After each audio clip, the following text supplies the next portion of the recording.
আজকের দিনটা না ভীষণ গ্লুমি ওয়েদার। আর আমার তো একটুও বাইরে কোথাও যেতে ইচ্ছা করছিল না, বা জিমে যেতেও ইচ্ছা করছিল না। তো ঘরের মধ্যেই এই স্টেপারটা দিয়ে একটু এক্সারসাইজ করে নিচ্ছিলাম। আর বাইরে না টিপটাপ বৃষ্টিও হচ্ছিল, যেটা দেখতে তো ভীষণ ভালো লাগছে। বাইরেটা দেখো কত সুন্দর লাগছে। আমার না জানি না কেন ভীষণ সানি ওয়েদারের থেকে এই গ্লুমি ওয়েদারটাই বেশি পছন্দ লাগে। তো সকাল সকাল একটু খেয়ে নিয়েছিলাম চিয়া সিড ভেজানো এই ওয়াটারটা, যেটা আমার মনে হয় খুবই ভালো ফাইবার ইনটেকের জন্য। আর এরপরে আমি একটা অ্যাভোকাডোও কেটে নিয়েছিলাম। আর ব্রেকফাস্টে না আমার অ্যাভোকাডো টোস্ট খেতে ভীষণই ভালো লাগে। আর কমপ্লিট একটা গোটা অ্যাভোকাডো তো আমি খেয়ে শেষ করতে পারবো না, তাই হাফ করে আমি এরকমভাবে প্যাকেটে রেখে দিই, যাতে আমি নেক্সট ডে ইউজ করতে পারি।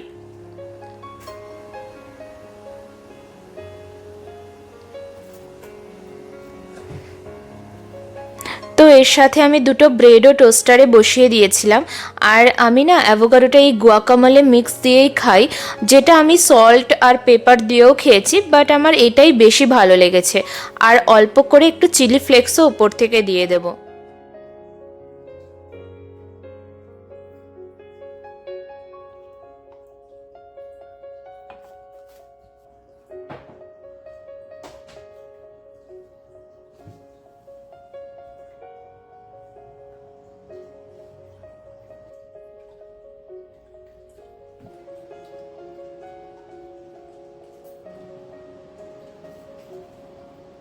Finding some mall shop recipes. I couldn't find a recipe.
এরপরে আমি শাকটা ওই 70-80% মতো কুক হয়ে গেলে তুলে নেব একটা অন্য বাটিতে।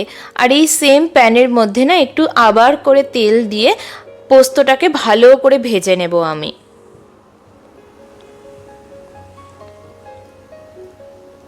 এরপরে পোস্তটা মোটামুটি ভাজা হয়ে গেলে আমি শাকটাকে আবার ওই প্যানের মধ্যে দিয়ে ভালো করে একটু ভেজে নেব। আর বাস, তারপরে আমাদের এই টেস্টি টেস্টি শাকটা হয়ে যাবে। এখানে বলে রাখি, তোমরা যদি এটাকে নিরামিষ বানাতে চাও তাহলে কিন্তু রসুনটাকে তোমরা নাও দিতে পারো, এটা কমপ্লিটলি অপশনাল। তো বাস, শাকটা কমপ্লিট হওয়ার পরে আমি একটা ডিমের অমলেটও করে নিয়েছিলাম।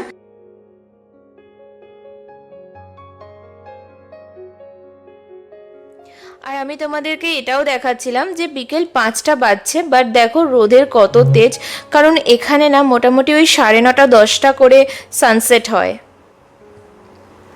আর আজকে বিকেলবেলা একটু ঝালমুড়ি আর একটু চিপস আর চাও খেয়ে নিয়েছিলাম। তো আমার ভিডিওগুলো যদি তোমাদের ভালো লাগে, লাইক, কমেন্ট আর শেয়ার করতে কিন্তু একদম ভুলো না। আর please subscribe to my channel. চলো আজকের